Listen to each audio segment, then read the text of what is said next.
Hirak, quand le régime n'a pas eu d'autre choix pour garder la main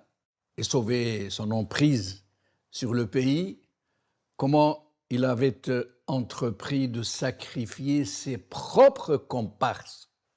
de les jeter en pâture à la foule, au reshi, comme ils disent entre eux. Il se sent entre-dévoré du cannibalisme politique sans aucun frein, à plus forte raison que le chef d'état-major d'alors, l'homme fort de ce moment, grâce au Hirak qu'il avait combattu de toutes ses forces, avait besoin de faire place nette cet homme fort dans le champ politique, ou plutôt dans le champ mafiocratique, pour pouvoir installer à la présidence du pays celui qu'il avait lui-même et personnellement choisi et dont il avait décidé de faire sa façade légale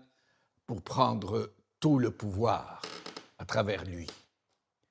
Mais après avoir neutralisé quasiment tous les décideurs qui pèsent et même le relais, il a fait la politesse à sa créature de quitter ce monde et de lui laisser place nette. Celui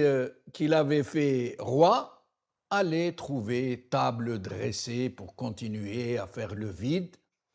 sans véritable risque, et il a fait en sorte que l'évacuation des pièces maîtresses aille jusqu'au bout. Résultat de cette grande purge dont personne ne parle vraiment, et qu'une cinquantaine de généraux parmi les plus importants de la junte, 3 premiers ministres, des dizaines de ministres, un nombre à peine imaginable d'officiers supérieurs, des centaines de hauts fonctionnaires, la plupart des grosses clientèles du précédent président ont été envoyés en prison, où ils continuent de croupir à ce jour avec des chefs d'inculpation infamants, mais dont les dossiers sont vides. Et pour cause,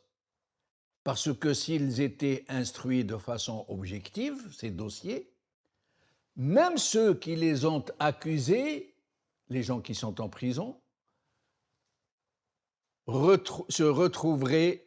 à leur côté, dans les mêmes prisons. Et ils le savent. Et c'est pour ça que les dossiers sont vides.